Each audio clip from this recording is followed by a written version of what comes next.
أعوذ بالله من الشيطان الرجيم بسم الله الرحمن الرحيم ولقد علمتم الذين اعتدوا منكم في السبت فقلنا لهم كونوا قردة خاسئين فجعلناها نكالا لما بين يديها وما خلفها وموعظة للمتقين।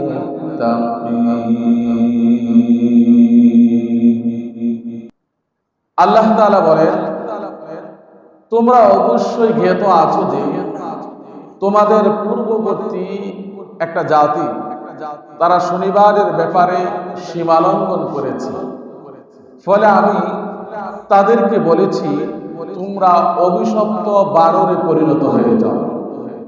ফলে তারা অভিশপ্ত বানরে পরিণত হয়ে গেল। আর আমি এই ঘটনাটা তাদের পূর্বাপর সব মানুষের জন্য আমি এটাকে শিক্ষা আর মুত্তাকিনদের জন্য উপদেশ বানিয়েছি। এই আয়াতে কারিমার মধ্যে ঐতিহাসিক একটি ঘটনা উল্লেখিত হয়েছে। ঘটনাটি বোঝার আগে একটা প্রশ্নের উত্তর আমাদেরকে জানতে হবে। সেই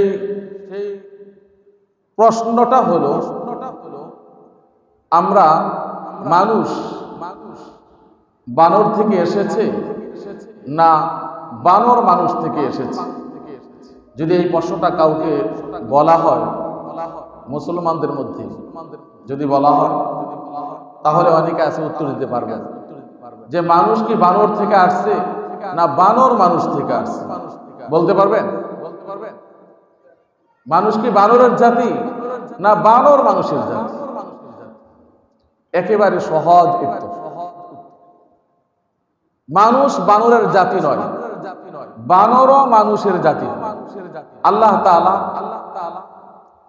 বানরকে একটি স্বতন্ত্র জাতি হিসাবে পৃথিবীতে সৃষ্টি করেছে, আর মানুষকেও একটি স্বতন্ত্র জাতি হিসাবে পৃথিবীতে সৃষ্টি করেছে। কিন্তু দুঃখের বিষয় হলো, একজন জীববিজ্ঞানী চার্লস ডারউইন তিনি বলেছেন মানুষের উৎপত্তি হয়েছে বানর থেকে। নাউজুবিল্লাহি মিন যালিক। মানুষের সূচনা হয়েছে বানর থেকে। আবার এটা বইয়ের মধ্যেও লিপিবদ্ধ করা হয়েছে, মানুষের উৎপত্তি বানর থেকে। নাউজুবিল্লাহি মিন যালিক। তার এই উক্তিটি একেবারে অবান্তর, অসত্য। যদি সত্য হতো তাহলে এই পৃথিবীতে তার মতোই কত বিজ্ঞানীর আবিষ্কার হয়েছে, আবির্ভাব হয়েছে, কিন্তু কেউ কোনোদিন বলে না যে মানুষের উৎপত্তি হয়েছে বানর থেকে। তার এই কথার সমর্থন করে না, বরং তার বিপরীত মত পেশ করেছে। তাহলে বোঝা গেল তার এই উক্তিটা অবান্তর, অবাস্তব একটি উক্তি। আর যদি তার উক্তিটা সত্যই হয়, তাহলে বানরের সাথে আর মানুষের সাথে একটা সম্পর্ক থাকতো। মানুষ তো কথা বলে, আজ পর্যন্ত শুনেছেন কোন বানর কথা বলতে? কি বলেন, শুনেছেন? কোন বানর কথা বলতে পারে না। আর যদি কিছু সময়ের জন্য ধরেই নেই যে তার কথাটা সত্য, তাহলে সাগরের মধ্যে বোয়াল মাছও আছে, আবার পাবদা মাছও আছে। পাবদা মাছ দেখতে বোয়াল মাছের মতোই মনে হয়। কেউ কি আজ পর্যন্ত বলেছে যে পাবদা মাছগুলি বোয়াল মাছ থেকে এসেছে? কেউ বলছে? কেউ বলে। তাহলে বোঝা গেল তার এই উক্তিটি একেবারে অবান্তর, অবাস্তব, কোরআন হাদিস বিরোধী একটি উক্তি। এটা এই উক্তিটি কিন্তু কেউ কেউ বিশ্বাস করে এটা মুসলিম সমাজের মধ্যে চালু করার জন্য বিভিন্নভাবে ষড়যন্ত্র করেছে, কিন্তু এই ষড়যন্ত্র কখনো বাস্তবায়িত হবে না যতদিন পর্যন্ত কোরআন পৃথিবীতে থাকবে। কারণ কোরআনের মধ্যে মানব সৃষ্টির সূচনা কিভাবে হয়েছে স্পষ্টভাবে বলে দেওয়া হয়েছে। বানর মানুষের জাতি নয়, মানুষও বানর জাতি নয়, বরং উভয়টাই আলাদা আলাদা স্বতন্ত্র একটি জাতি হিসাবে আল্লাহ তাআলা সৃষ্টি করেছেন। তবে এই পৃথিবীতে কিছু মানুষ আল্লাহ তাআলার আদেশকে লঙ্ঘন করার কারণে আল্লাহ তাআলা তাদেরকে বানরে পরিণত করে দিয়েছে। এই ঘটনাটি ঘটেছে দাউদ আলাইহিস সালামের জামানায় আইলা নগরীতে। এই ঘটনাটি ঘটেছে। দাউদ আলাইহিস সালামের জীবনের মধ্যে পাওয়া যায় তার উম্মতের বিশেষ ইবাদতের দিন ছিল শনিবার। কি বার? শনিবার। খ্রিস্টানদের বিশেষ ইবাদতের দিন ছিল রবিবার। আর মুসলিম জাতির ইবাদতের দিন হলো শুক্রবার, জুমার দিন। আল্লাহ তাআলা এই পৃথিবীতে যত জাতি এসেছে সবাইকে বিশেষ ইবাদতের দিন হিসাবে জুমার দিন, শুক্রবার দিনই নির্ধারণ করেছিলেন। কিন্তু ইহুদিরা তাদের পছন্দ মতো তারা শনিবারকে নিয়েছে, খ্রিস্টানরা তারা তাদের পছন্দ মতো রবিবারকে নিয়েছে, আর মুসলিম জাতির কোনো পছন্দ নাই, যেটা আল্লাহ দিয়েছেন এটাই তারা গ্রহণ করেছে। আর আল্লাহ তাআলা যেটা ধার্য করেন, নির্ধারণ করেন, নিশ্চয়ই এর মধ্যে কল্যাণ আছে না নাই? নিশ্চয়ই এর মধ্যে কল্যাণ আছে।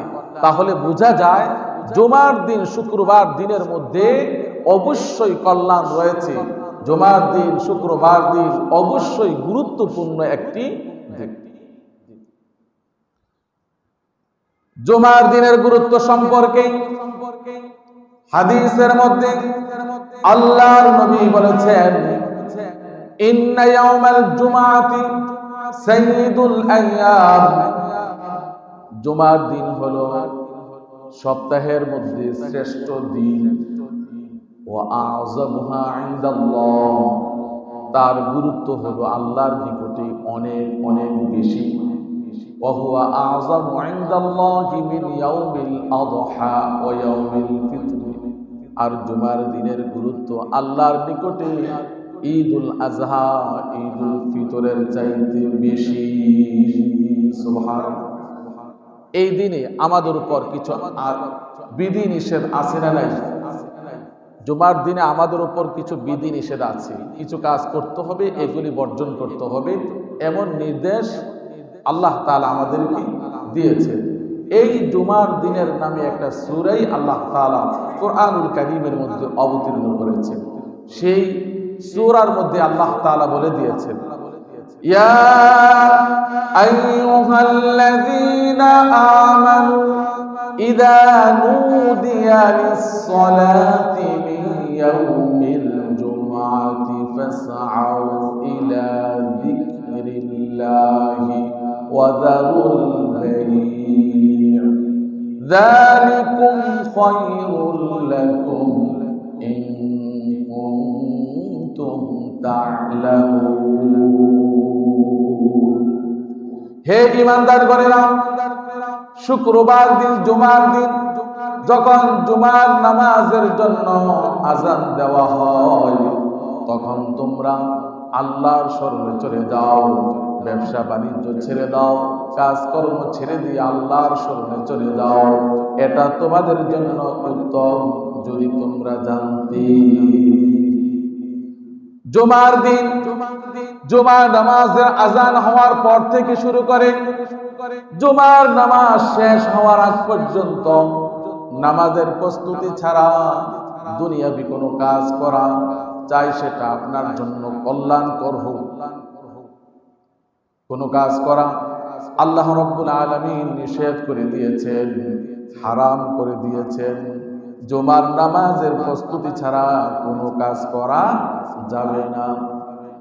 জুমার দিন যেরকম ভাবে আমাদের উপর কিছু বিধি নিষেধ আছে, ঠিক অনুরূপ ভাবে দাউদ আলাইহিস সালাতু ওয়াস সালামের বিশেষ ইবাদতের দিন ছিল শনিবার।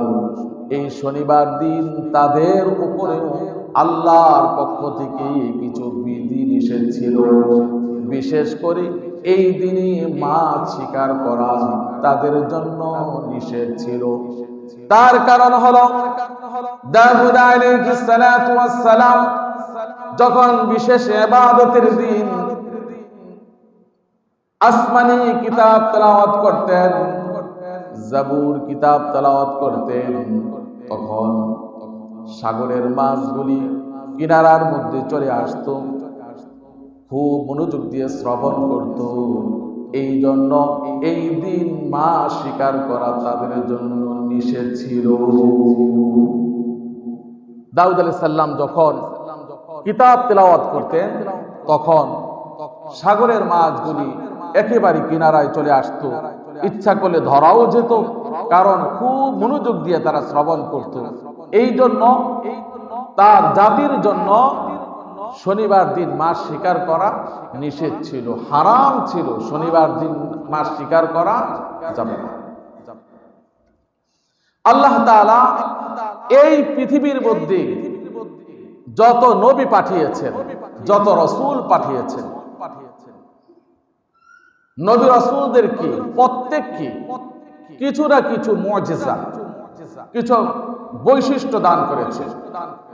সব নবীদেরকে কিছু না কিছু বৈশিষ্ট্য, কিছু না কিছু মুজিজা আল্লাহ তাআলা দান করেছেন।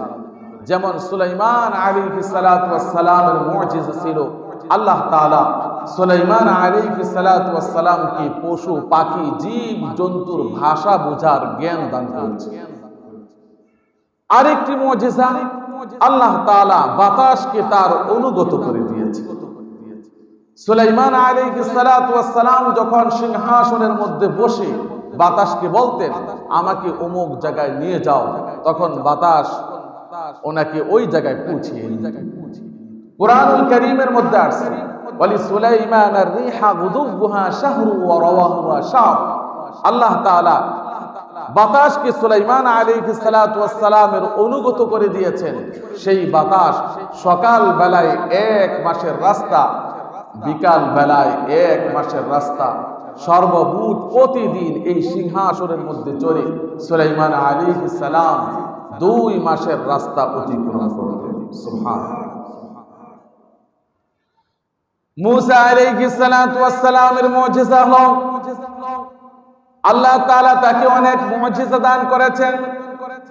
তার মধ্যে বিশেষ একটি মুজিজা ছিল লাঠি।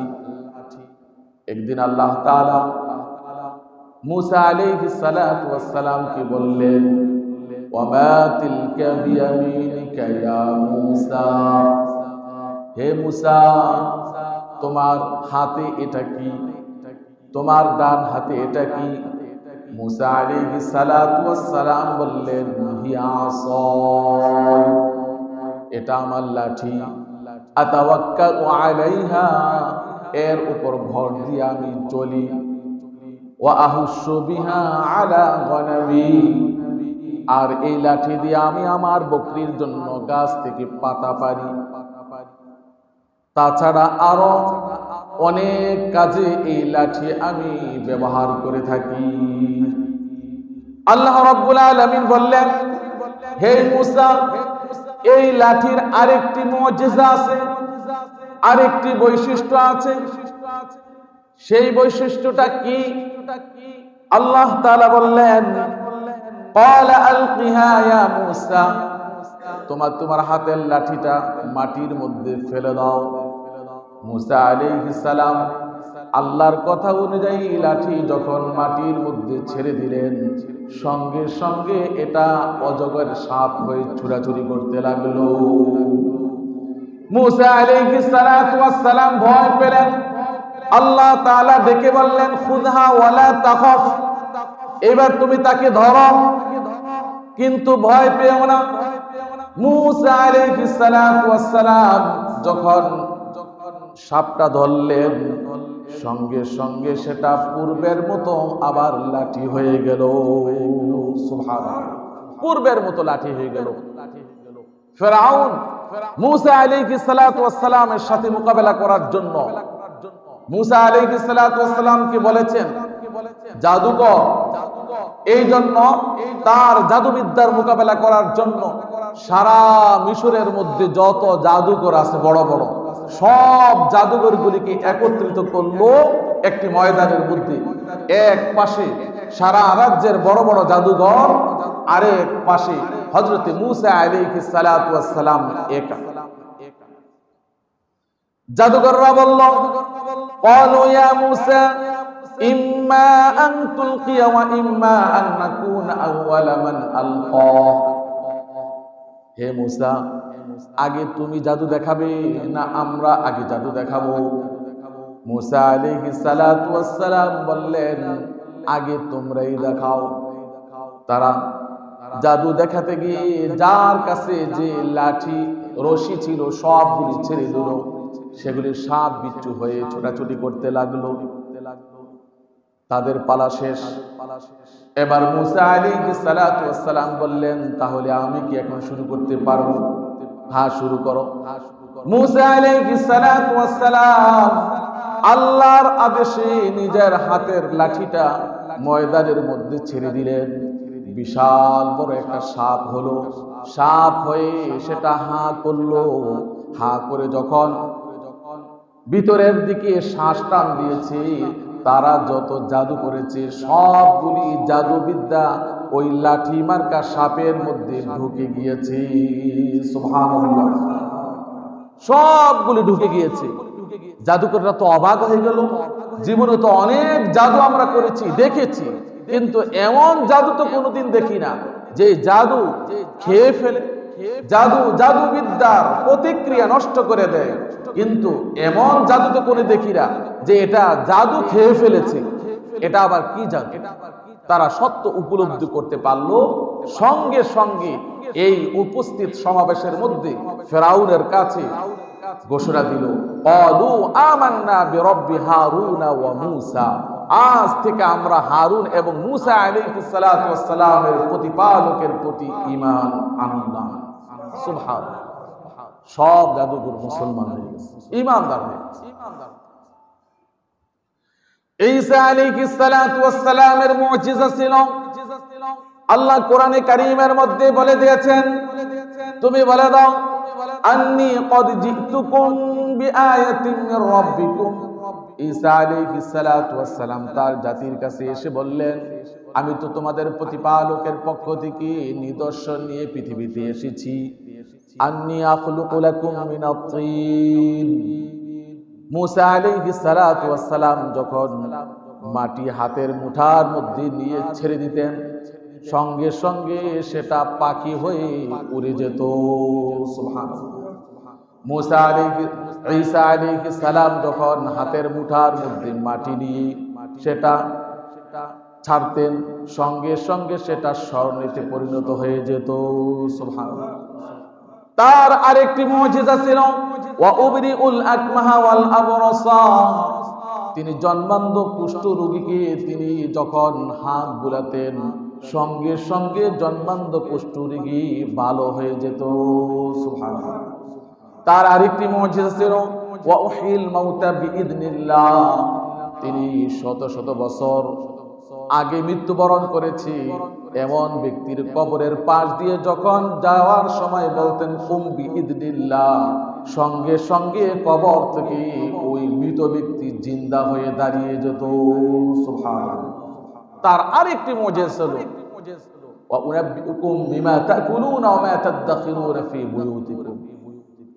কি খেয়ে আসছে আর ঘরের মধ্যে কি রেখে আসছে ঈসা আলাইহিস সালাম বলে দিতে পারছেন। ইউসুফ আলাইহিস সালাতু ওয়াস সালামের মুজিজা ছিল, আল্লাহ তাআলা তাকে সবচাইতে সৌন্দর্য দিয়ে পৃথিবীর মধ্যে পাঠিয়েছেন। আল্লাহর নবী মেরাজে গিয়ে ইউসুফ আলাইহিস সালাতু ওয়াস সালামকে দেখেছেন।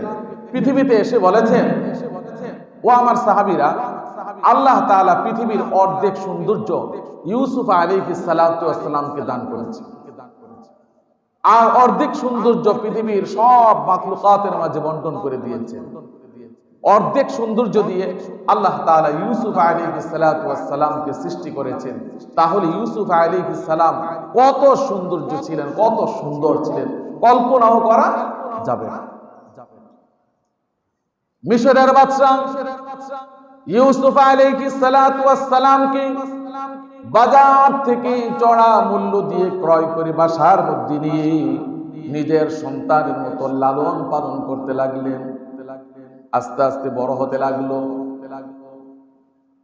বাদশার স্ত্রী জুলাইখা এত সৌন্দর্য দেখে এবার স্বামীকে অ্যাবাউট করে মনে মনে অ্যাবাউট করে ইউসুফ আলাইহিস সালাতু ওয়াস সালামের প্রেমে পড়ে গেল, প্রেম নিবেদন করলো। কিন্তু ইউসুফ আলাইহিস সালাম তা প্রত্যাখ্যান করলেন। এই ঘটনা সারা মিশর জুড়ে ছড়িয়ে পড়েছে। ফলে অন্যান্য নারীরা বলতে লাগলো, কি আশ্চর্য, কি নির্লজ্জের কথা, বাদশার স্ত্রী গোলামের সাথে প্রেম করেছে, প্রেম নিবেদন করেছে, কি আশ্চর্যের কথা। ইন্না লানারাহা ফি যালালিন মুবিন, নিশ্চয়ই আমরা তাকে একটা পথভ্রষ্ট হিসাবে দেখছি, পথভ্রষ্ট হিসাবে দেখছি। গোলামের সাথে প্রেম নিবেদন করেছে, কি আশ্চর্যের কথা। জুলাইখা যখন জানলো সারা মিশরের নারীরা তাকে বৎসনা করছে, যারা যারা বৎসনা করছে সবাইকে রাজ দরবারে দাওয়াত দিয়ে তাদের সামনে একটা আপেল আর একটা ছুরি দিল, আর বলল, এই পর্দার দিকে তোমরা তাকিয়ে থাকো। পর্দার ওই পাশে ইউসুফ আলাইহিস সালামকে রাখলেন। যখন আমি পর্দা খুলবো তখন তোমরা ওই ছুরি দিয়ে ফলটা কাটবে। জুলাইখা যখন পর্দাটা টান দিলেন, ইউসুফ আলাইহিস সালাতু ওয়াস সালামের চেহারাটা সবার সামনে ভেসে উঠল। সবাই ফল কাটতে গিয়ে নিজের হাত ছুরি দিয়ে কেটে ফেলল। জুলাইখা বললেন, কি ব্যাপার, আমি তো তোমাদেরকে বলেছি ফল কাটার জন্য, কিন্তু তোমাদের হাত তোমরা কাটলে কেন? তার কারণ কি? সমস্ত নারীরা বলে উঠল, হে আমাদের সম্রাঙ্গিনী, এতদিন আমরা বুঝেছি, এখন আমরা বুঝেছি আপনি কেন ইউসুফের প্রেমে পড়েছেন। মাহাদা বাশারা, এটা তো মানুষ নয়, ইনহাদা ইল্লা মালাকুন কারীম, নিশ্চয়ই এটা আল্লাহ প্রদত্ত কোন ফেরেশতা হবে। সুবহানাল্লাহ, এটা তো মানুষ নয়, আল্লাহ প্রদত্ত কোন ফেরেশতা হবে, এটা মানুষ নয়। ইউসুফ আলাইহিস সালাতু ওয়াস সালামের মুজিজা আল্লাহ তাআলা পৃথিবীর মধ্যে সবচাইতে সৌন্দর্য দিয়ে সৃষ্টি করেছেন।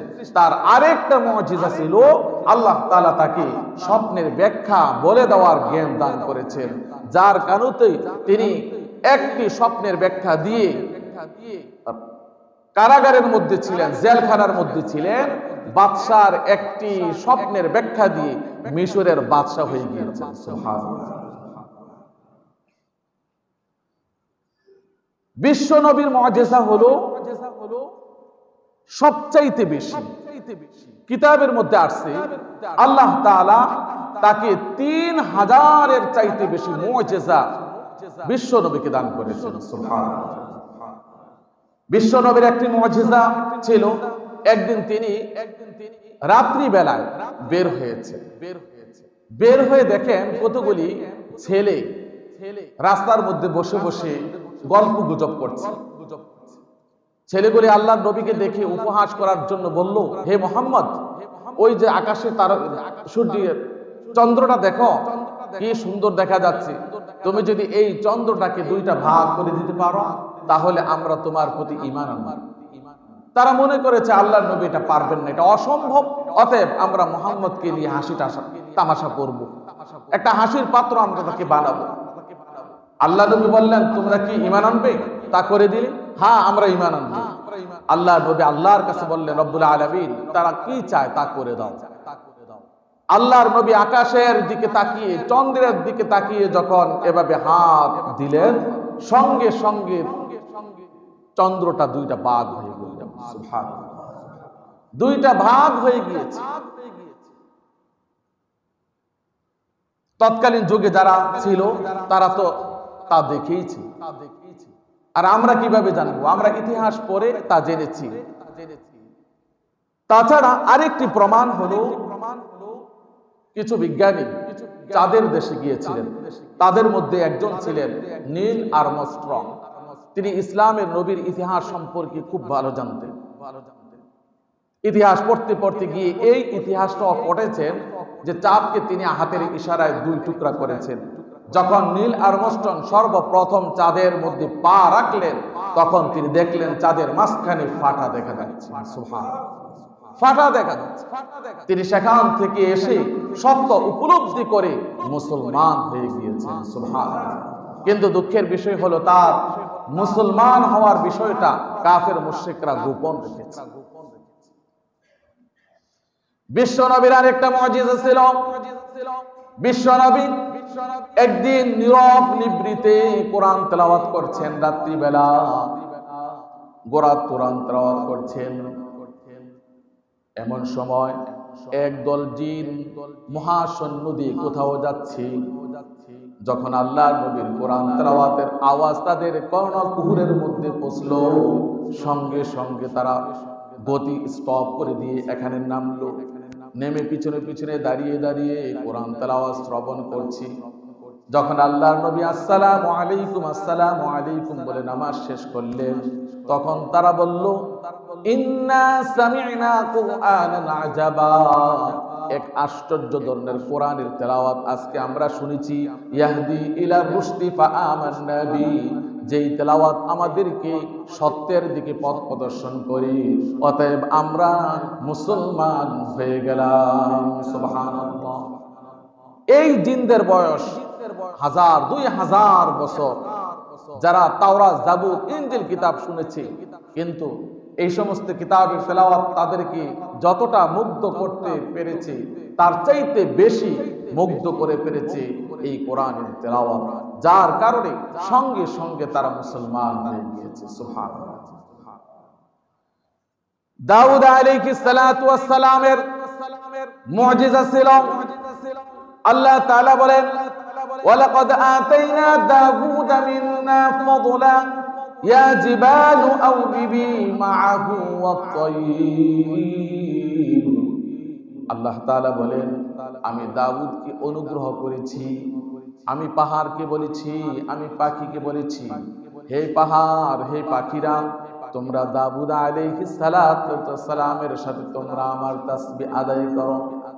এই জন্য দাউদ আলাইহিস সালাতু ওয়াস সালাম যখন তাসবিহ আদায় করতেন, আল্লাহর নামে তাসবিহ পড়তেন, তখন পাহাড়, পর্বত, পাখি, পশু যা আছে সব কিছু দাউদ আলাইহিস সালাতু ওয়াস সালামের সাথে সাথে তাসবিহ আদায় করত। দাউদ আলাইহিস সালামের আরেকটি মুজিজা হলো ওয়া আলান্না লাহুল হাদিদ। আল্লাহ তাআলা তার হাতে লোহাকে নরম করে দিয়েছেন, লোহাকে একেবারে নরম করে দিয়েছেন। দাউদ আলাইহিস সালাতু ওয়াস সালাম যখন হাতের মধ্যে লোহা নিয়ে চাপ দিতেন, তখন সেটা মোমের মতো নরম হয়ে হাতের ফাঁকা দিয়ে পড়তে থাকতো। একেবারে নরম করে দিয়েছেন লোহাকে দাউদ সাল্লামের হাতের কাছে। সুবহানাল্লাহ। দাউদ আলাইহিস সালাতু ওয়াস সালামকে আল্লাহ তাআলা যত মুজিজা দান করেছেন, তার মধ্যে সবচাইতে বড় মুজিজা ছিল আল্লাহ তাআলা তাকে একটি সুন্দর কণ্ঠ দান করেছেন। এমন কণ্ঠ দান করেছেন, পৃথিবীর সমস্ত মানুষের কণ্ঠের মধ্যে যে সুর আছে, দাউদ আলাইহিস সালাতু ওয়াস সালামের কণ্ঠের মধ্যে আল্লাহ তাআলা এককভাবে এতটুকু সুর দান করেছেন। সুবহানাল্লাহ। দাউদ আলাইহিস সালামের কণ্ঠ ছিল খুব সুন্দর। দাউদ আলাইহিস সালাতু ওয়াস সালাম পৃথিবীর মধ্যে যেরকম ভাবে সমাবেশ হয়, বিশাল সমাবেশ, ঠিক অনুরূপ ভাবে জান্নাতের মধ্যে একটা সমাবেশ হবে। এই সমাবেশের মধ্যে আল্লাহ তাআলা সূরাতুর রহমান তেলাওয়াত করবেন, মুহাম্মদ সাল্লাল্লাহু আলাইহি ওয়াসাল্লাম সূরা ইয়াসিন তেলাওয়াত করবেন, আর দাউদ আলাইহিস সালাম তার কিতাব জাবুর থেকে তিনি তেলাওয়াত করবেন। সুবহানাল্লাহ। আমার ভাই, দাউদ আলাইহিস সালাতু ওয়াস সালাম যখন শনিবার দিন জাবুর কিতাব তেলাওয়াত করতেন, তখন তার তেলাওয়াতে মুগ্ধ হয়ে সাগরের মাছগুলি কিনারায় চলে আসত। কিনারায় চলে এসে খুব মনোযোগ দিয়ে তা শ্রবণ করত, যার কারণে তার জাতির উপর শনিবার দিন মাছ শিকার করা আল্লাহ তাআলা নিষেধ করে দিয়েছেন।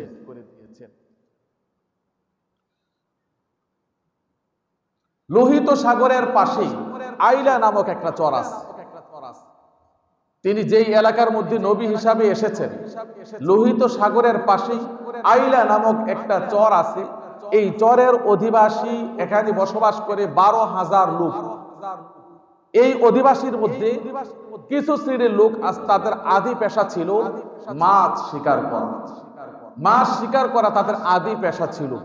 তারা মাছ শিকার করে জীবিকা উপার্জন করত।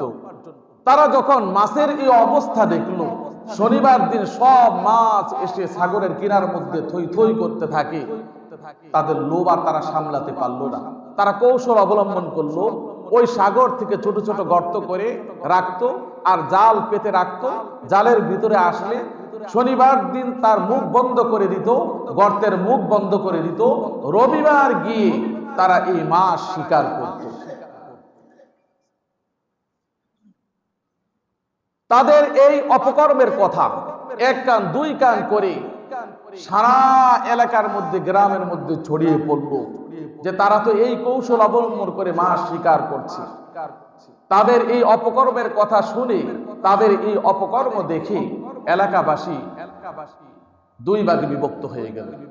এক ভাগ তাদের এই অপকর্ম দেখেও চুপ রইল, কোনো কিছু বলল না।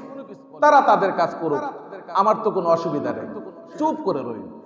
আরেক শ্রেণীর লোক তারা কঠোর হস্তে তাদেরকে বাধা প্রদান করলো, কখনো এই কাজ করা যাবে না, কারণ আল্লাহর নিষেধ, এই দিন মাছ শিকার করা যাবে না, কৌশল অবলম্বন করা যাবে না, তোমরা মাছ শিকার করতে পারবে না। কিন্তু তাদের কথা কেউ মানল না। ফলে তাদের সংখ্যা ছিল কম। ফলে তারা দৃঢ় বিশ্বাস করে নিল যে আল্লাহর পক্ষ থেকে আযাব আসবে। এই জন্য তারা জনপদের মাঝখানে তারা একটা বেড়া দিয়ে দিল, একটা ওয়াল দিয়ে দিল, যাতে করে আযাব তাদের নিকটে না আসতে পারে। তাদের সাথে যত সম্পর্ক আছে সব সম্পর্ক বিচ্ছিন্ন করে দিল। ওই দুষ্ট লোকেরা মাছ শিকার করতেছে, করতে করতে এক পর্যায়ে দেখা গেল আল্লাহর পক্ষ থেকে আযাব আসলো। আল্লাহ তাআলা বললেন, কুনু কিরাদাতান খাসিইন, তোমরা অভিশপ্ত বানরে পরিণত হয়ে যাও।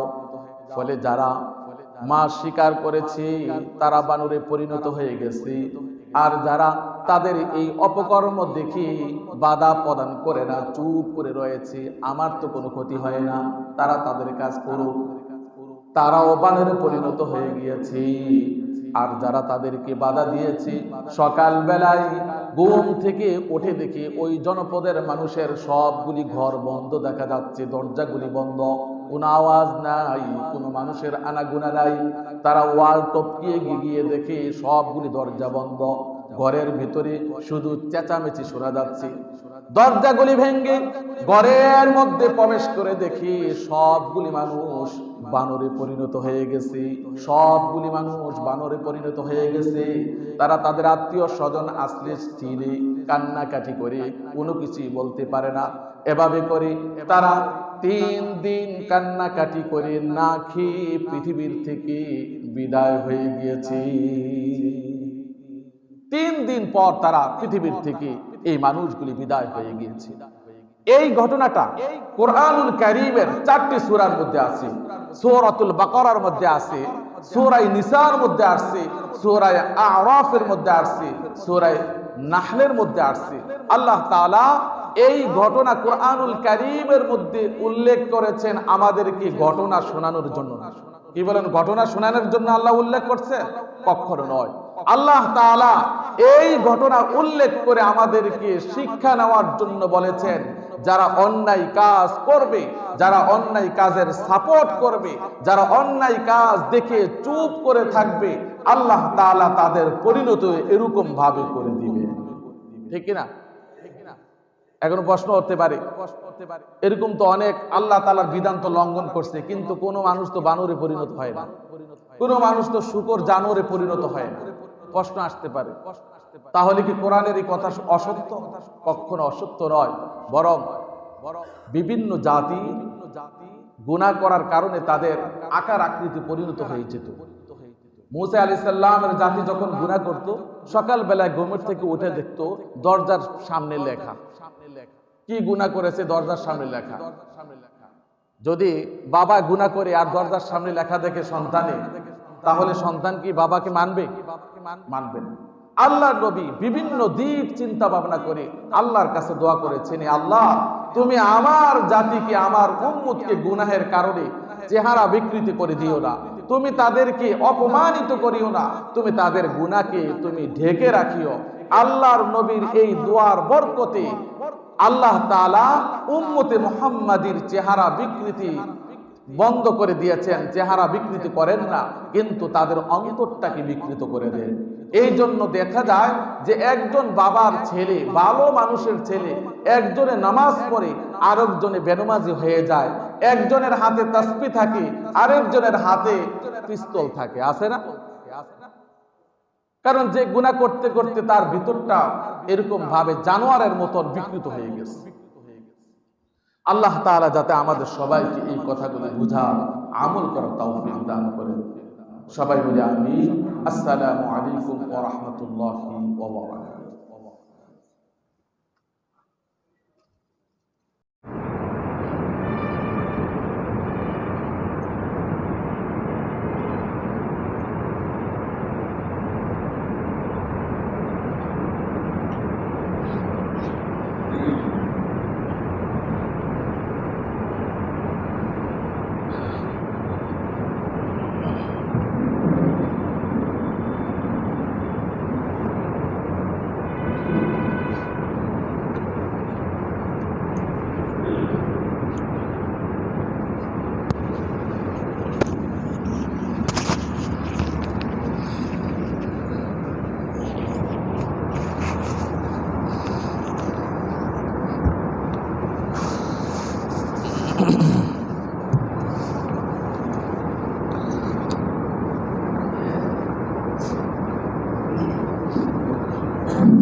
السلام عليكم ورحمة الله وبركاته. الحمد لله وكفى وسلام على عباده الذين اصطفى.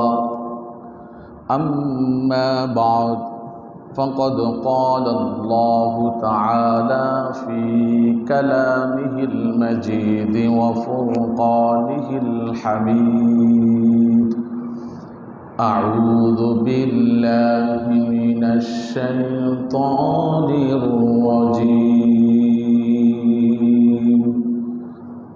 بسم الله الرحمن الرحيم. ولقد علمتم الذين اعتدوا منكم في السبت فقلنا لهم كونوا قردة خاسئين فجعلناها نكالا لما بين يديها وما خلفها وموعظة للمتقين. صدق الله العظيم وصدق رسوله النبي الكريم ونحن على ذلك من الشاهدين والشاكرين والحمد لله رب العالمين. আল্লাহ তাআলার দরবারে অসংখ্য শুকরিয়া আদায় করছি, তার দরবারে অগণিত কালিমাতুর শুকর ওয়া সুজুদ আদায় করছি যে আল্লাহ তাআলা দুনিয়ার সমস্ত ফিতনা ফাসাদ থেকে মুক্ত রেখে জুমার দিন আমাদেরকে আগে আগে মসজিদে আসার বসার তৌফিক দান করেছেন। এই জন্য আসুন সেই মনিবের দরবারে মন খুলে প্রাণ ভরে অন্তরের সবটুকু ভালোবাসা আনুগত্য উজাড় করে দিয়ে অবনত চিত্তে আমরা সবাই বলি আলহামদুলিল্লাহ। সেই সাথে লক্ষ কোটি দুরূদ ও সালাম পাঠ করছি নবিকুল শিরোমণি আশরাফুল আম্বিয়া মুহাম্মদুর রাসূলুল্লাহ সাল্লাল্লাহু আলাইহি ওয়াসাল্লাম, তার পরিবার পরিজন এবং সাহাবায়ে কেরামের উপর। সেই সুবাদে অন্তরের সবটুকু ভালোবাসা উজাড় করে দিয়ে আমরা সবাই বলি সাল্লাল্লাহু আলাইহি ওয়া আলা আলিহি ওয়া আসহাবিহি আজমাইন। সম্মানিত উপস্থিতি, আমি আপনাদের সামনে কোরআনুল কারীমের সূরাতুল বাকারা 2টি আয়াত তেলাওয়াত করেছি। সেই আয়াতদ্বয় হলো ওয়ালাকাদ আলিমতুমুল্লাযীনা আ'তাদাউ মিনকুম ফিস সাবতি ফাকুলনা লাহুম কুনু কিরাদাতান খাসিঈন। আল্লাহ তাআলা বলেন, তোমরা অবশ্যই জ্ঞাত আছো যে তোমাদের পূর্ববর্তী একটা জাতি তারা শনিবারের ব্যাপারে সীমালঙ্ঘন করেছে, ফলে আমি তাদেরকে বলেছি তোমরা অভিশপ্ত বানরে পরিণত হয়ে যাও। ফলে তারা অভিশপ্ত বানরে পরিণত হয়ে গেল। আর আমি এই ঘটনাটা তাদের পূর্বাপর সব মানুষের জন্য আমি এটাকে শিক্ষা আর মুত্তাকিনদের জন্য উপদেশ বানিয়েছি। এই আয়াতে কারিমার মধ্যে ঐতিহাসিক একটি ঘটনা উল্লেখিত হয়েছে। ঘটনাটি বোঝার আগে একটা প্রশ্নের উত্তর আমাদেরকে জানতে হবে। সেই প্রশ্নটা হলো, আমরা মানুষ বানর থেকে এসেছে না বানর মানুষ থেকে এসেছে? যদি এই প্রশ্নটা কাউকে বলা হয়, মুসলমানদের মধ্যে যদি বলা হয়, তাহলে অনেকে আছে উত্তর দিতে পারবে না যে মানুষ কি বানর থেকে আসছে না বানর মানুষ থেকে আসছে। বলতে পারবেন? মানুষ কি বানরের জাতি না বানর মানুষের জাতি? একেবারে সহজ উত্তর, মানুষ বানরের জাতি নয়, বানরও মানুষের জাতি নয়। আল্লাহ তাআলা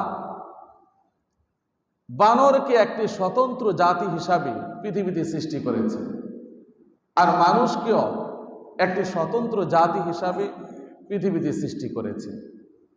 কিন্তু দুঃখের বিষয় হলো, একজন জীববিজ্ঞানী চার্লস ডারউইন তিনি বলেছেন মানুষের উৎপত্তি হয়েছে বানর থেকে। নাউজুবিল্লাহি মিন যালিক। মানুষের সূচনা হয়েছে বানর থেকে। আবার এটা বইয়ের মধ্যেও লিপিবদ্ধ করা হয়েছে, মানুষের উৎপত্তি বানর থেকে। নাউজুবিল্লাহি মিন যালিক। তার এই উক্তিটি একেবারে অবান্তর, অসত্য। যদি সত্য হতো তাহলে এই পৃথিবীতে তার মতোই কত বিজ্ঞানীর আবিষ্কার হয়েছে, আবির্ভাব হয়েছে, কিন্তু কেউ কোনোদিন বলে না যে মানুষের উৎপত্তি হয়েছে বানর থেকে। তার এই কথার সমর্থনও করে না, বরং তার বিপরীত মত পেশ করেছে। তাহলে বোঝা গেল তার এই উক্তিটা অবান্তর, অবাস্তব একটি উক্তি। আর যদি তার উক্তিটা সত্যই হয়, তাহলে বানরের সাথে আর মানুষের সাথে একটা সম্পর্ক থাকত। মানুষ তো কথা বলি, আজ পর্যন্ত শুনেছেন কোনো বানর কথা বলতে? কি বলেন, শুনেছেন? কোনো বানর কথা বলতে পারে না।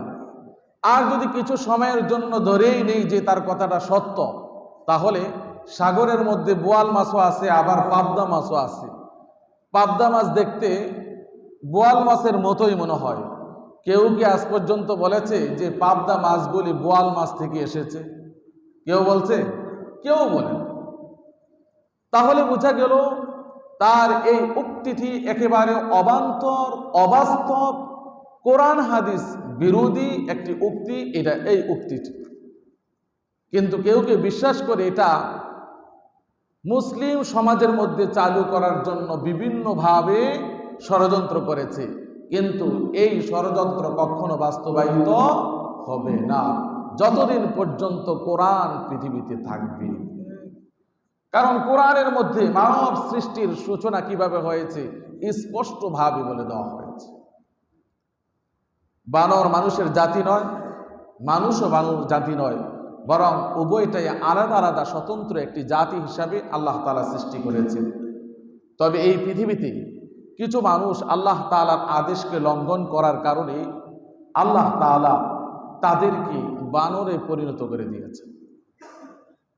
এই ঘটনাটি ঘটেছে দাউদ আলাইহিস সালামের জামানায় আইলা নগরীতে। এই ঘটনাটি ঘটেছে দাউদ আলাইহিস সালামের জীবনের মধ্যে পাওয়া যায় তার উম্মতের বিশেষ ইবাদতের দিন ছিল শনিবার। কি বার? শনিবার। খ্রিস্টানদের বিশেষ ইবাদতের দিন ছিল রবিবার, আর মুসলিম জাতির ইবাদতের দিন হলো শুক্রবার, জুমার দিন। আল্লাহ তাআলা এই পৃথিবীতে যত জাতি এসেছে সবাইকে বিশেষ ইবাদতের দিন হিসাবে জুমার দিন, শুক্রবার দিনই নির্ধারণ করেছিলেন।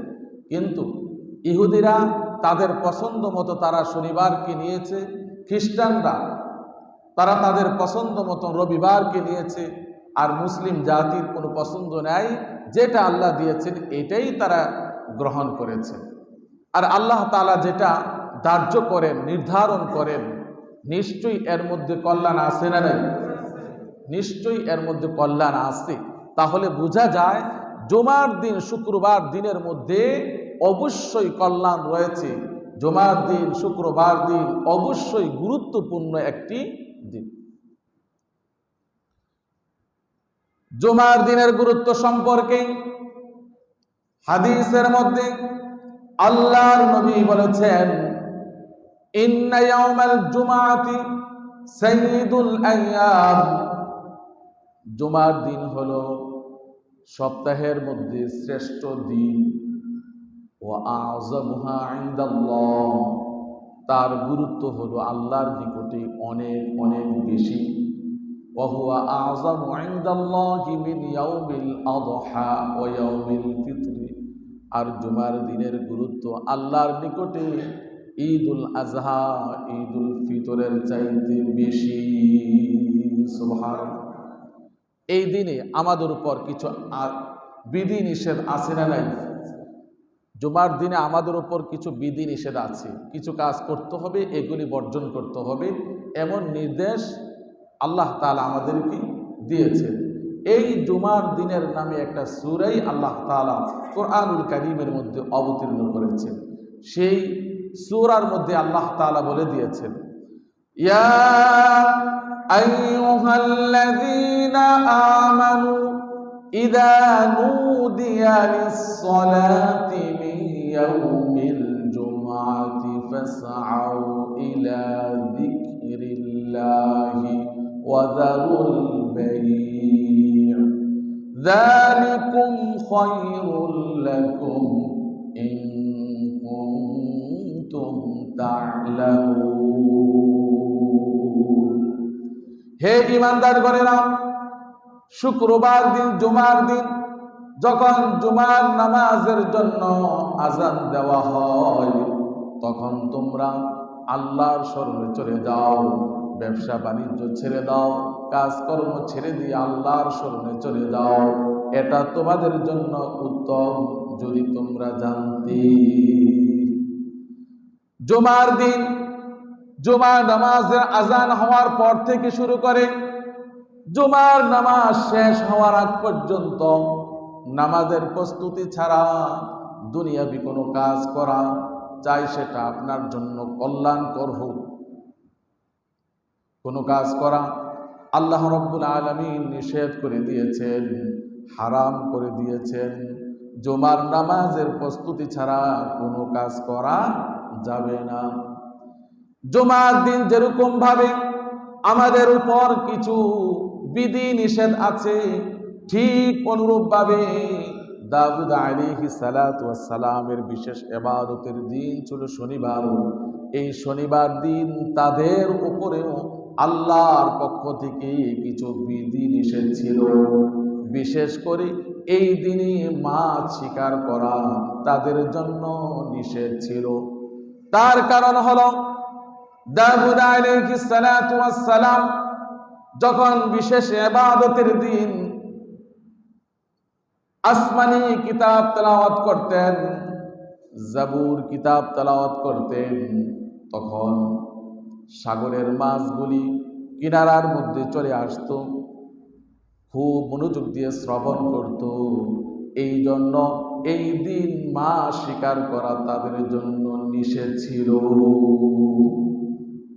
দাউদ আলাইহিস সালাম যখন কিতাব তেলাওয়াত করতেন তখন সাগরের মাছগুলি একেবারে কিনারায় চলে আসতো, ইচ্ছা করলে ধরাও যেত, কারণ খুব মনোযোগ দিয়ে তারা শ্রবণ করত। এই জন্য তার জাতির জন্য শনিবার দিন মাছ শিকার করা নিষেধ ছিল, হারাম ছিল। শনিবার দিন মাছ শিকার করা যাবে না। আল্লাহ তাআলা এই পৃথিবীর মধ্যে যত নবী পাঠিয়েছেন, যত রাসূল পাঠিয়েছেন, নবী রাসূলদেরকে প্রত্যেককে কিছু না কিছু মুজিজা, কিছু বৈশিষ্ট্য দান করেছেন। সব নবীদেরকে কিছু না কিছু বৈশিষ্ট্য, কিছু না কিছু মুজিজা আল্লাহ তাআলা দান করেছেন।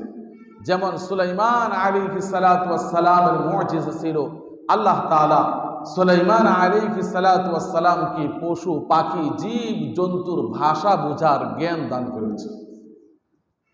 আরেকটি মুজিজা আল্লাহ তাআলা বাতাসকে তার অনুগত করে দিয়েছে। সুলাইমান আলাইহিস সালাতু ওয়াস সালাম যখন সিংহাসনের মধ্যে বসে বাতাসকে বলতেন আমাকে অমুক জায়গায় নিয়ে যাও, তখন বাতাস ওনাকে ওই জায়গায় পৌঁছিয়ে দিত। কুরআনুল কারীমের মধ্যে আসছে ওয়ালি সুলাইমানার রিহা গুদুবুহা শাহরু ওয়া রাওয়াহুহা শাহর। আল্লাহ তাআলা বাতাসকে সুলাইমান আলাইহিস সালাতু ওয়াস সালামের অনুগত করে দিয়েছেন। সেই বাতাস সকাল বেলায় 1 মাসের রাস্তা, বিকাল বেলায় 1 মাসের রাস্তা, সর্বমোট প্রতিদিন এই সিংহাসনের মধ্যে চড়ে সুলাইমান আলাইহিস সালাম 2 মাসের রাস্তা অতিক্রম করতেন। সুবহানাল্লাহ। মূসা আলাইহিস সালাতু ওয়াস সালামের মুজিজা হলো আল্লাহ তাআলা তাকে অনেক মুজিজা দান করেছেন। তার মধ্যে বিশেষ একটি মুজিজা ছিল লাঠি। একদিন আল্লাহ তাআলা মূসা আলাইহিস সালাতু ওয়াস সালামকে বললেন ওয়ামা তিলকা বিয়ামিনিকা ইয়া মূসা, হে মূসা তোমার হাতে এটা কি, তোমার ডান হাতে এটা কি? মূসা আলাইহিস সালাতু ওয়াস সালাম বললেন হিয়া আসা, এটা আমার লাঠি। আতাওয়াক্কালু আলাইহা, এর উপর ভর দিয়ে আমি চলি। ওয়া আহুশু বিহা আলা গনামি, আর এই লাঠি দিয়ে আমি আমার বকরির জন্য গাছ থেকে পাতা পারি। তাছাড়া আরো অনেক কাজে এই লাঠি আমি ব্যবহার করে থাকি। আল্লাহ রাব্বুল আলামিন বললেন হে মূসা এই লাঠির আরেকটি মুজিজা আছে, আরেকটি বৈশিষ্ট্য আছে। সেই বৈশিষ্ট্যটা কি? আল্লাহ তাআলা বললেন ক্বালা আলকিহা ইয়া মূসা, তোমার হাতের লাঠিটা মাটির মধ্যে ফেলে দাও।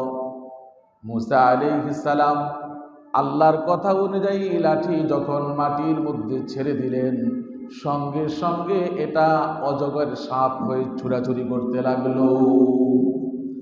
মূসা আলাইহিস সালাতু ওয়াস সালাম ভয় পেলেন। আল্লাহ তাআলা ডেকে বললেন খুযহা ওয়ালা তাখাফ, এবার তুমি তাকে ধরো কিন্তু ভয় পেও না। মূসা আলাইহিস সালাতু ওয়াস সালাম যখন সাপটা ধরলেন, সঙ্গে সঙ্গে সেটা পূর্বের মতো আবার লাঠি হয়ে গেল। সুবহানাল্লাহ, পূর্বের মতো লাঠি হয়ে গেল। ফিরআউন মূসা আলাইহিস সালাতু ওয়াস সালামের সাথে মোকাবেলা করার জন্য মূসা আলাইহিস সালাতু ওয়াস সালামকে বলেছেন জাদুকর। এই জন্য তার জাদুবিদ্যার মোকাবেলা করার জন্য সারা মিশরের মধ্যে যত জাদুকর আছে বড় বড় সব জাদুঘরগুলিকে একত্রিত করলো একটি ময়দানের মধ্যে। এক পাশে সারা রাজ্যের বড় বড় জাদুঘর, আরেক পাশে হযরতে মূসা আলাইহিস সালাতু ওয়াস সালাম একা। জাদুকররা বলল, ক্বালু ইয়া মূসা ইম্মা আন তুলকিয়া ওয়া ইম্মা আন নাকুনা আউওয়ালা মান আলকা। হে মূসা, আগে তুমি জাদু দেখাবে না আমরা আগে জাদু দেখাবো? মূসা আলাইহিস সালাতু ওয়াস সালাম বললেন, আগে তোমরাই দেখাও। তারা জাদু দেখাতে গিয়ে যার কাছে যে লাঠি রশি ছিল সবগুলি ছেড়ে দিল, সেগুলি সাপ বিচ্ছু হয়ে ছোটাছুটি করতে লাগলো। তাদের পালা শেষ। এবার মূসা আলাইহিস সালাতু ওয়াস সালাম বললেন, তাহলে আমি কি এখন শুরু করতে পারবো? হ্যাঁ, শুরু করো। মূসা আলাইহিস সালাতু ওয়াস সালাম আল্লাহর আদেশে নিজের হাতের লাঠিটা ময়দানের মধ্যে ছেড়ে দিলেন। বিশাল বড় একটা সাপ হলো। সাপ হয়ে সেটা হাঁ করলো। হাঁ করে যখন ভিতরের দিকে শ্বাস টান দিয়েছে, তারা যত জাদু করেছে সবগুলি জাদুবিদ্যা ওই লাঠি মার্কা সাপের মধ্যে ঢুকে গিয়েছে। সুবহানাল্লাহ, সবগুলি ঢুকে গিয়েছে। জাদুকররা তো অবাক হয়ে গেল। জীবনে তো অনেক জাদু আমরা করেছি, দেখেছি, কিন্তু এমন জাদু তো কোনোদিন দেখি না যে জাদু খেয়ে ফেলে, জাদুবিদ্যার প্রতিক্রিয়া নষ্ট করে দেয়। কিন্তু এমন জাদু তো কোনো দেখি না যে এটা জাদু খেয়ে ফেলেছে। এটা আবার কি জাদু? তারা সত্য উপলব্ধি করতে পারল। সঙ্গে সঙ্গে এই উপস্থিত সমাবেশের মধ্যে ফেরাউনের কাছে ঘোষণা দিল, ক্বালু আমান্না বিরব্বি হারুন ওয়া মূসা। আজ থেকে আমরা হারুন এবং মূসা আলাইহিস সালাতু ওয়াস সালামের প্রতিপালকের প্রতি ঈমান আনলাম। সুবহানাল্লাহ, সব জাদুঘর মুসলমান হয়ে গেছে, ঈমানদার হয়ে গেছে। ঈসা আলাইহিস সালাতু ওয়াস সালামের মুজিজা ছিল, আল্লাহ কোরআনে কারীমের মধ্যে বলে দিয়েছেন, তুমি বলে দাও, আন্নী ক্বাদ জিতুকুম বিআয়াতিন মির রাব্বিকুম। ঈসা আলাইহিস সালাতু ওয়াস সালাম তার জাতির কাছে এসে বললেন, আমি তো তোমাদের প্রতিপালকের পক্ষ থেকে নিদর্শন নিয়ে পৃথিবীতে এসেছি। আন্নী আখলুকু লাকুম মিনাত তিন। মূসা আলাইহিস সালাতু ওয়াস সালাম যখন মাটি হাতের মুঠার মধ্যে নিয়ে ছেড়ে দিতেন, সঙ্গে সঙ্গে সেটা পাখি হয়ে উড়ে যেত। সুবহানাল্লাহ। ঈসা আলাইহিস সালাম যখন হাতের মুঠার মধ্যে মাটি নিয়ে সেটা ছাড়তেন, সঙ্গে সঙ্গে সেটা স্বর্ণেতে পরিণত হয়ে যেত। সুবহানাল্লাহ। তার আরেকটি মুজিজা ছিল, ওয়া উবরিউল আকমাহা ওয়াল আবরাসা। তিনি জন্মান্ধ কুষ্ঠ রোগীকে তিনি যখন হাত বুলাতেন, সঙ্গে সঙ্গে জন্মান্ধ কুষ্ঠ রোগী ভালো হয়ে যেত। সুবহানাল্লাহ। তার আরেকটি মুজিজা ছিল, ওয়া উহিল মাউতা বিইذনিল্লাহ। তিনি শত শত বছর আগে মৃত্যুবরণ করেছে এমন ব্যক্তির কবরের পাশ দিয়ে যখন যাওয়ার সময় বলতেন কুম বিইذনিল্লাহ, সঙ্গে সঙ্গে কবর থেকে ওই মৃত ব্যক্তি জিন্দা হয়ে দাঁড়িয়ে যেত। সুবহানাল্লাহ। তার আরেকটি মুজিজা ছিল, ওয়া উনাব্বিউকুম বিমা তাকুলুনা ওয়া মা তাদাখিরুনা ফি বুয়ুতিকুম। কি খেয়ে আসছে আর ঘরের মধ্যে কি রেখে আসছে ঈসা আলাইহিস সালাম বলে দিতে পারতেন। ইউসুফ আলাইহিস সালাতু ওয়াস সালামের মুজিজা ছিল, আল্লাহ তাআলা তাকে সবচাইতে সৌন্দর্য দিয়ে পৃথিবীর মধ্যে পাঠিয়েছেন।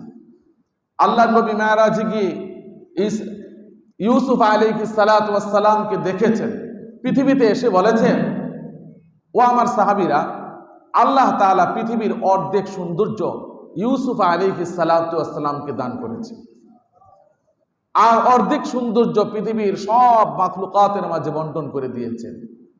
অর্ধেক সৌন্দর্য দিয়ে আল্লাহ তাআলা ইউসুফ আলাইহিস সালাতু ওয়াস সালামকে সৃষ্টি করেছেন।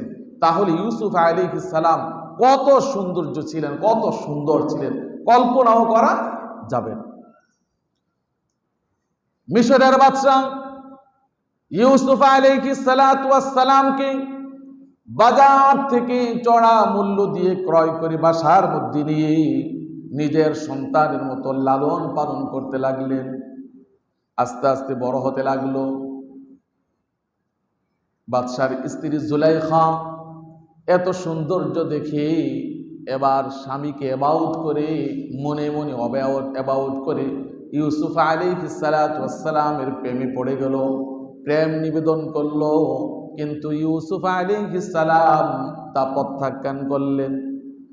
এই ঘটনা সারা মিশর জুড়ে ছড়িয়ে পড়েছে। ফলে অন্যান্য নারীরা বলতে লাগলো, কি আশ্চর্য, কি নির্লজ্জের কথা, বাদশার স্ত্রী গোলামের সাথে প্রেম করেছে, প্রেম নিবেদন করেছে, কি আশ্চর্যের কথা। ইন্না লানারাহা ফি যালালিম মুবিন, নিশ্চয়ই আমরা তাকে একটা পথভ্রষ্ট হিসাবে দেখছি, পথভ্রষ্ট হিসাবে দেখছি, গোলামের সাথে প্রেম নিবেদন করেছে, কি আশ্চর্যের কথা। জুলাইখা যখন জানলো সারা মিশরের নারীরা তাকে বৎসনা করছে, যারা যারা বৎসনা করছে সবাইকে রাজ দরবারে দাওয়াত দিল। দাওয়াত দিয়ে তাদের সামনে একটা আপেল আর একটা ছুরি দিল, আর বলল, এই পর্দার দিকে তোমরা তাকিয়ে থাকো। পর্দার ওই পাশে ইউসুফ আলাইহিস সালামকে রাখলেন। যখন আমি পর্দা খুলব তখন তোমরা ওই ছুরি দিয়ে ফলটা কাটবে। জুলাইখা যখন পর্দাটা টান দিলেন, ইউসুফ আলাইহিস সালাতু ওয়াস সালামের চেহারাটা সবার সামনে ভেসে উঠল। সবাই ফল কাটতে গিয়ে নিজের হাত ছুরি দিয়ে কেটে ফেলল। জুলাইখা বললেন, কি ব্যাপার, আমি তো তোমাদেরকে বলেছি ফল কাটার জন্য, কিন্তু তোমাদের হাত তোমরা কাটলে কেন? তার কারণ কি?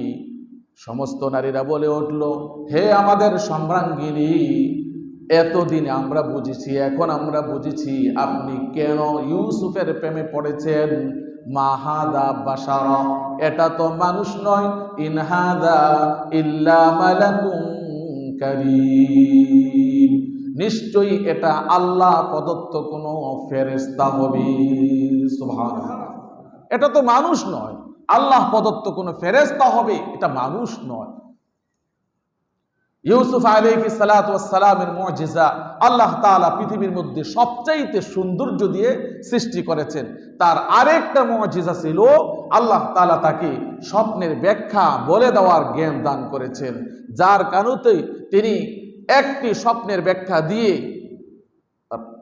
কারাগারের মধ্যে ছিলেন, জেলখানার মধ্যে ছিলেন, বাদশার একটি স্বপ্নের ব্যাখ্যা দিয়ে মিশরের বাদশা হয়ে গিয়েছেন। সুবহানাল্লাহ। বিশ্ব নবীর মুজিজা হলো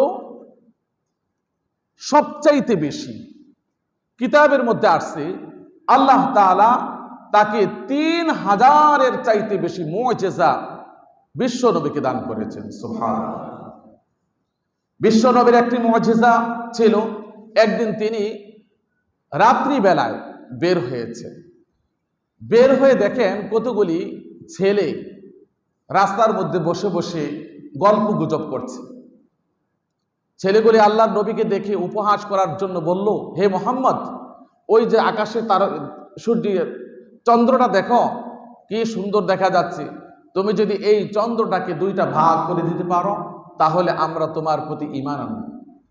তারা মনে করেছে আল্লাহর নবী এটা পারবেন না, এটা অসম্ভব, অতএব আমরা মোহাম্মদকে নিয়ে হাসি তামাশা করব, একটা হাসির পাত্র আমরা তাকে বানাবো।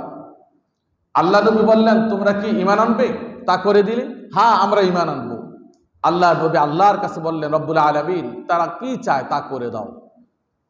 আল্লাহর নবী আকাশের দিকে তাকিয়ে, চন্দ্রের দিকে তাকিয়ে যখন এভাবে হাত দিলেন, সঙ্গে সঙ্গে চন্দ্রটা দুইটা ভাগ হয়ে গেল। সুবহানাল্লাহ, দুইটা ভাগ হয়ে গিয়েছে। তৎকালীন যুগে যারা ছিল তারা তো তা দেখেইছি, আর আমরা কিভাবে জানবো? আমরা ইতিহাস পড়ে তা জেনেছি। তাছাড়া আরেকটি প্রমাণ হলো, কিছু বিজ্ঞানী চাঁদের দেশে গিয়েছিলেন, তাদের মধ্যে একজন ছিলেন নীল আর্মস্ট্রং। তিনি ইসলামের নবীর ইতিহাস সম্পর্কে খুব ভালো জানতেন। ইতিহাস পড়তে পড়তে গিয়ে এই ইতিহাসটাও পড়েছেন যে চাঁদকে তিনি হাতের ইশারায় 2 টুকরা করেছেন। যখন নীল আর্মস্ট্রং সর্বপ্রথম চাঁদের মধ্যে পা রাখলেন, তখন তিনি দেখলেন চাঁদের মাঝখানে ফাটা দেখা যাচ্ছে। সুবহানাল্লাহ, ফাটা দেখা যাচ্ছে।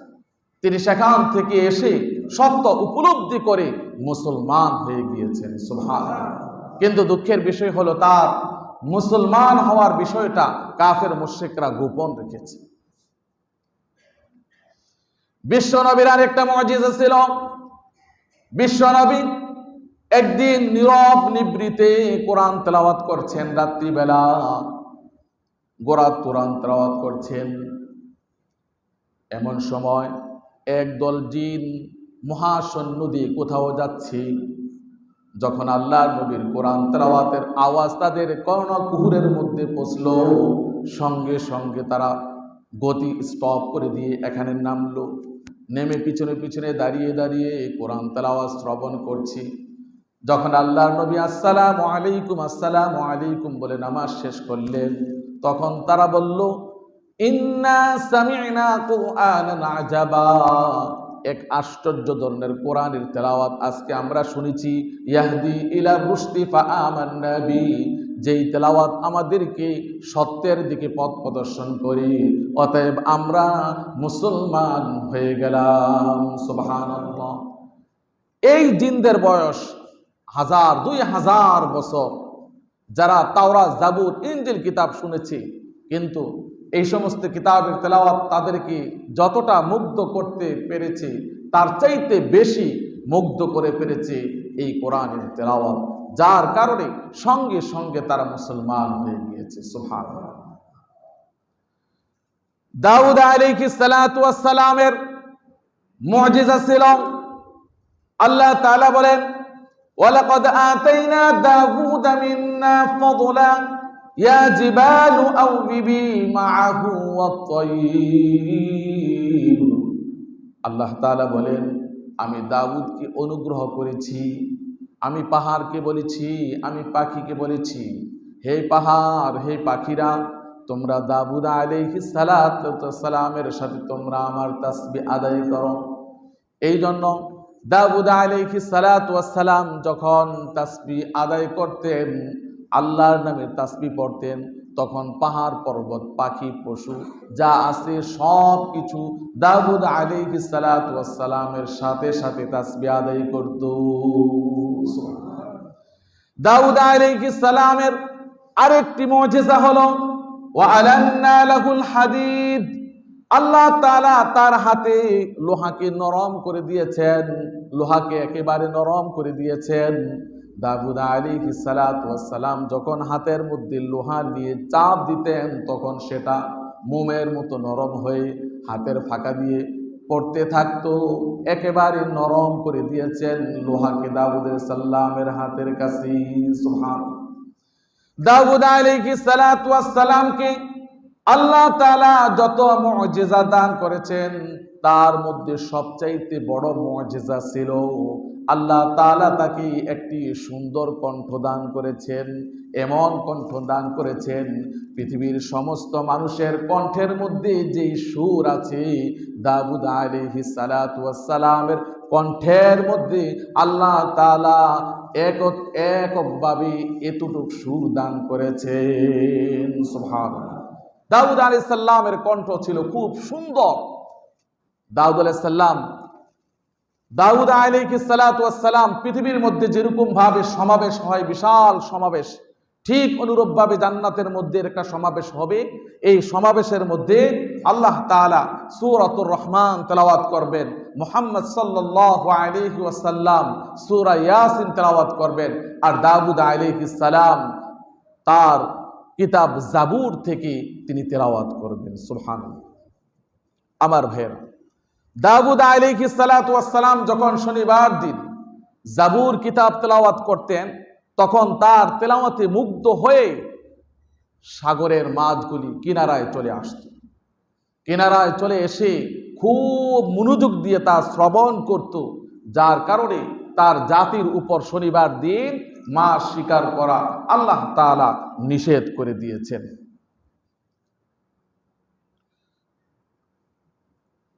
লোহিত সাগরের পাশেই আইলা নামক একটা চর আছে। তিনি যেই এলাকার মধ্যে নবী হিসাবে এসেছেন, লোহিত সাগরের পাশেই আইলা নামক একটা চর আছে। এই চরের অধিবাসী এখানে বসবাস করে 12,000 লোক। এই অধিবাসীর মধ্যে কিছু শ্রেণীর লোক আজ তাদের আদি পেশা ছিল মাছ শিকার করা। মাছ শিকার করা তাদের আদি পেশা ছিল। তারা মাছ শিকার করে জীবিকা উপার্জন করত। তারা যখন মাছের এই অবস্থা দেখলো, শনিবার দিন সব মাছ এসে সাগরের কিনার মধ্যে থই থই করতে থাকে, তাদের লোভ আর তারা সামলাতে পারলো না। তারা কৌশল অবলম্বন করলো, ওই সাগর থেকে ছোট ছোট গর্ত করে রাখতো আর জাল পেতে রাখতো।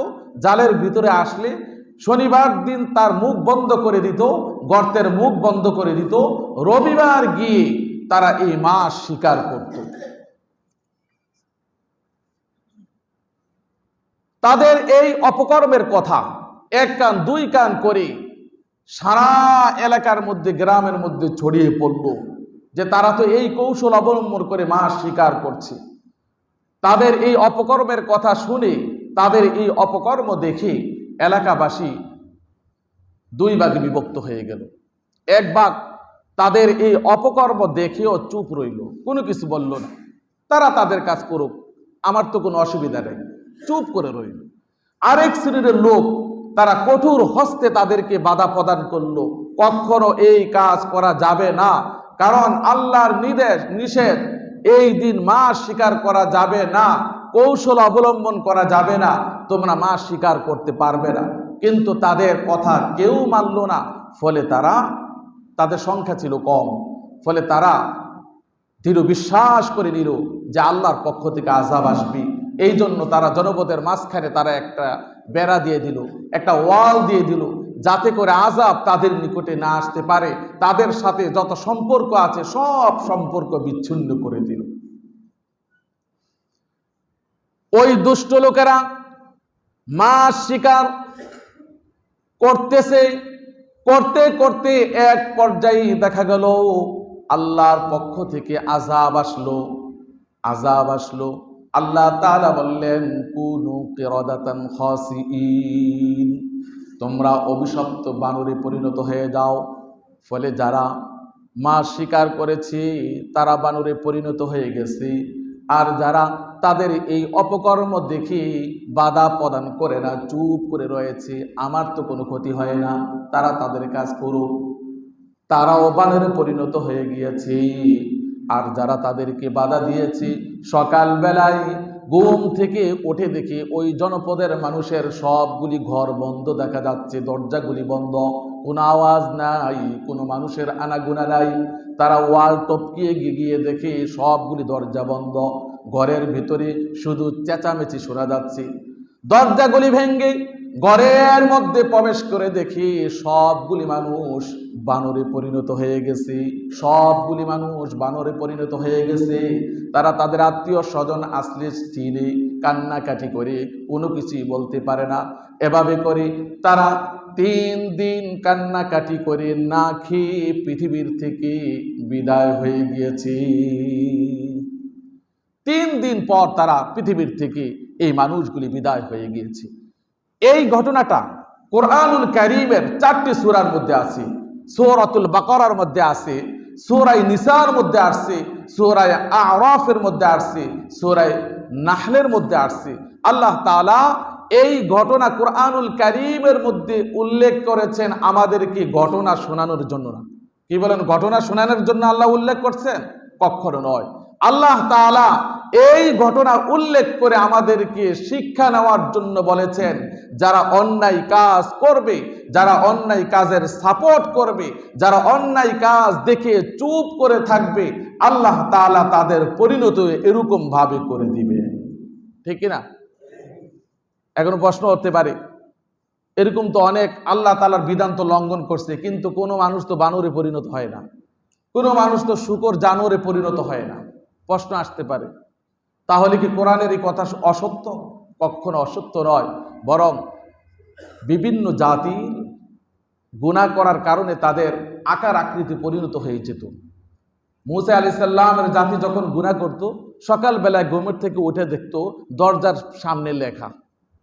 কি গুনাহ করেছে? দরজার সামনে লেখা। যদি বাবা গুনাহ করে আর দরজার সামনে লেখা দেখে সন্তানে, তাহলে সন্তান কি বাবাকে মানবে? মানবে না। আল্লাহর নবী বিভিন্ন দিক চিন্তা ভাবনা করে আল্লাহর কাছে দোয়া করেছেন, আল্লাহ তুমি আমার জাতিকে, আমার উম্মতকে গুনাহের কারণে চেহারা বিকৃতি করে দিও না, তুমি তাদেরকে অপমানিত করিও না, তুমি তাদের গুনাহকে তুমি ঢেকে রাখিও। আল্লাহর নবীর এই দোয়ার বরকতে আল্লাহ তাআলা উম্মতে মুহাম্মাদির চেহারা বিকৃতি বন্ধ করে দিয়েছেন। চেহারা বিকৃতি করেন না, কিন্তু তাদের অন্তরটাকে বিকৃত করে দেন। এই জন্য দেখা যায় যে একজন বাবার ছেলে, ভালো মানুষের ছেলে, একজনে নামাজ পড়ে আরেকজনে বেনমাজি হয়ে যায়, একজনের হাতে তাসবিহ থাকে আরেকজনের হাতে পিস্তল থাকে, আছে না? কারণ যে গুনাহ করতে করতে তার ভিতরটা এরকম ভাবে জানোয়ারের মতন বিকৃত হয়ে গেছে। আল্লাহ তাআলা যাতে আমাদের সবাইকে এই কথাগুলি বুঝার, আমল করার তৌফিক দান করেন। সবাই বলি আমিন। আসসালামু আলাইকুম ওয়া রাহমাতুল্লাহি ওয়া বারাকাতুহু।